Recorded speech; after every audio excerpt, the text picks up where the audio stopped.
Actually Sylhet বিভাগে আমাদের যেই ধরনের কর্মকাণ্ড ছিল বা আমরা যেভাবে কাজ করছি এখানেও একই প্রক্রিয়ায় আমরা কাজ করছি। প্রত্যেকটি জায়গায় তো ধানের শীষের পক্ষে আমরা যা দেখছি জোয়ার উঠেছে। আর দীর্ঘ প্রায় দেড় যুগ পর বিএনপির চেয়ারম্যান জনাব তারেক রহমান বাংলাদেশে আসার পরে এই প্রথম উনি চট্টগ্রামে আসছেন।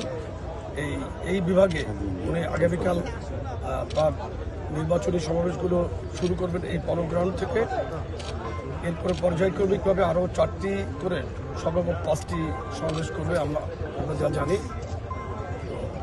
এখান থেকেই উনি আগামী দিনের বাংলাদেশ গড়ার যে পরিকল্পনা উনি করছেন সেটার বিশদ বর্ণনা দিবেন এবং বাংলাদেশের মানুষ ওনার দিকে এখন তাকিয়ে আছেন।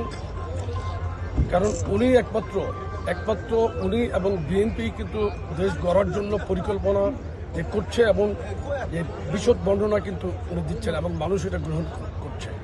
সুতরাং আমরাও আগামী ত্রয়োদশ জাতীয় সংসদ নির্বাচনে ধানের শীষের পক্ষে কাজ করছি এবং ধানের শীষের পক্ষে আমরা প্রচারের অভিযান যেটা করছি সেটা আমাদের চলমান থাকবে।